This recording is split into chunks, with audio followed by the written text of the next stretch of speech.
Akar Orde Baru, karya Elsa Syaharani.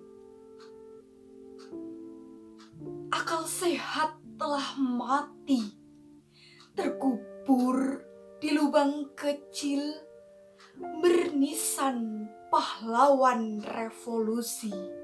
Kebenaran pasti terancam. Ekonomi sedang tak baik, harga kebutuhan melejit, semakin hari kian sulit makan dengan sendok peraturan. Negeri ini sudah gawat, keluhan rakyat dibukam, usul ditolak tanpa ditimbang. Kritik dilarang tanpa alasan. Penguasa belajar mendengar, tertuliskan naskah baru sejarah, surat sakti layaknya misteri, melumpuhkan pemimpin revolusi.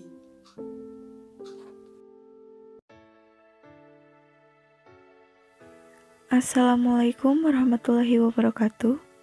Yang barusan kalian lihat adalah puisi yang menceritakan tentang latar belakang dimulainya pemerintahan Orde Baru atau masa transisi tahun 1966 sampai 1967.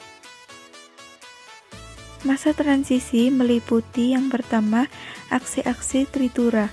Pada tanggal 12 Januari 1966, berbagai kesatuan aksi yang tergabung dalam Front Pancasila mendatangi gedung DPR GR untuk mengajukan tuntutan rakyat atau yang lebih dikenal dengan sebutan Tritura. Isi tuntutan Tritura tersebut yaitu yang pertama itu pembubaran PKI, yang kedua pembersihan kabinet dari unsur-unsur G30 SPKI, yang ketiga penurunan harga atau perbaikan ekonomi. Yang kedua yaitu surat Perintah 11 Maret. Melihat situasi semakin tak terkendali, Presiden Soekarno akhirnya menyusun surat Perintah 11 Maret atau Supersemar untuk Jenderal Soeharto.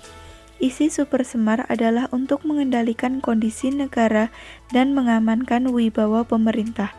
Soeharto akhirnya mengatasi keadaan serba tidak menentu dan sulit terkendali, sehingga Orde Baru pun dimulai.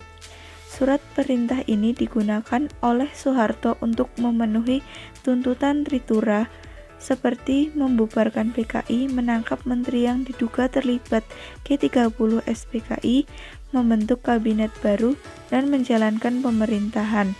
Namun, Supersemar yang asli hingga saat ini masih dipertanyakan. Yang ketiga yaitu dualisme kepemimpinan. Memasuki tahun 1966, terlihat gejala krisis kepemimpinan nasional yang mengarah pada dualisme kepemimpinan. Di satu pihak Presiden Soekarno masih menjabat presiden, namun pamornya yang kian merosot. Sementara itu, Soeharto setelah mendapat surat Perintah 11 Maret dari Presiden Soekarno dan sehari sesudahnya membubarkan PKI, namanya semakin populer. Meskipun Soekarno masih memimpin sebagai pemimpin kabinet, tetapi pelaksanaan pimpinan dan tugas harian dipegang oleh Soeharto. Kondisi seperti ini berakibat pada munculnya dualisme kepemimpinan nasional. Sebelum saya akhiri, saya punya sebuah pantun nih. Menuntut PKI dibubarkan, pemuda membulatkan barisan. Cukup sekian yang saya sampaikan. Belajar sejarah menyenangkan, bukan? Terima kasih telah menonton video ini. Mohon maaf apabila ada salah kata. Jangan lupa like, komen, dan subscribe ya. Sampai bertemu kembali. Wassalamualaikum warahmatullahi wabarakatuh.